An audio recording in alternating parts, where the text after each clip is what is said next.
غزوہ بدر کا واقعہ اسلامی تاریخ میں ایک اہم ترین معرکہ ہے جو 17 رمضان 2 ہجری 13 مارچ 624 عیسوی کو پیش آیا۔ یہ اسلام اور کفر کے درمیان پہلا بڑا معرکہ تھا۔ حضور صلی اللہ علیہ وآلہ وسلم اور صحابہ کرام مکہ میں کفار کے ظلم و ستم سے تنگ آ کر مدینہ ہجرت کر چکے تھے۔ مدینہ میں اسلامی ریاست قائم ہو چکی تھی۔ کفار مکہ مسلمانوں کو مکہ سے نکالنے کے باوجود ان کے خلاف سازشیں کرتے رہے۔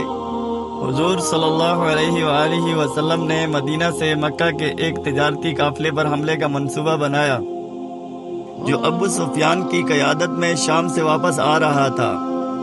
اس قافلے کی حفاظت کے لیے مکہ سے ابو جہل کی قیادت میں 1000 افراد کا لشکر روانہ ہوا۔ جب حضور صلی اللہ علیہ وآلہ وسلم کو اس کی خبر ملی تو آپ نے 313 صحابہ کے ساتھ بدر کے مقام پر دشمن کا مقابلہ کرنے کا فیصلہ کیا۔ مسلمانوں کی تعداد 313 تھی، جن میں 82 سے 86 مہاجرین، 61 اوس اور 170 خزرج کے صحابہ شامل تھے۔ ان کے پاس صرف 2 گھوڑے اور 70 اونٹ تھے۔ دوسری طرف کفار مکہ کا لشکر 1000 افراد پر مشتمل تھا، جن کے پاس 100 گھوڑے اور کافی تعداد میں اونٹ اور سامان حرب تھا۔ لڑائی شروع ہونے سے پہلے حضرت حمزہ، حضرت علی اور حضرت عبیدہ نے کفار کے 3 بڑے سرداروں کو مقابلے میں شکست دی۔ اس کے بعد باقاعدہ جنگ شروع ہوئی۔ اللہ تعالیٰ کی مدد سے مسلمانوں نے کفار مکہ کو شکست فاش دی۔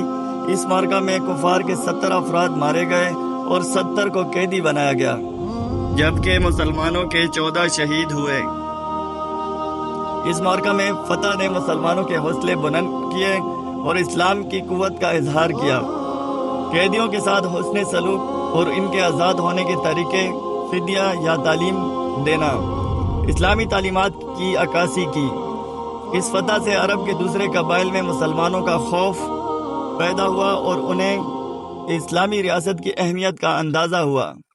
غزوہ بدر نے اسلامی تاریخ میں ایک اہم موڑ کا کام کیا اور مسلمانوں کی ریاست کو مضبوط بنیاد فراہم کی۔